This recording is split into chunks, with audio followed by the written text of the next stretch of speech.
छोटासा सत्कार आपण या भोकरदन तालुक्यातील छत्रपती शिवाजी महाराजांच्या पुतळ्यावर केला आहे।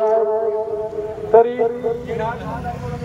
आज हा इथला कार्यक्रम मी वाडीगावच्या सर्व लोकांना मला जो सत्कार करण्याचा त्यांनी चान्स दिला, सर्व वाडीगावांचे मी हात जोडून अभिनंदन करतो आणि आभार मानतो।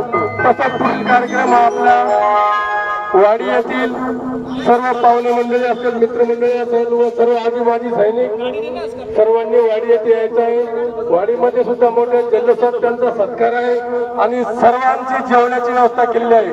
तरी सर्व भारत माता की जय जवान, जय जवान, छत्रपती शिवाजी महाराज की, धर्मवीर संभाजी महाराज की, महात्मा फुलेंचा, डॉक्टर बाबासाहेब आंबेडकर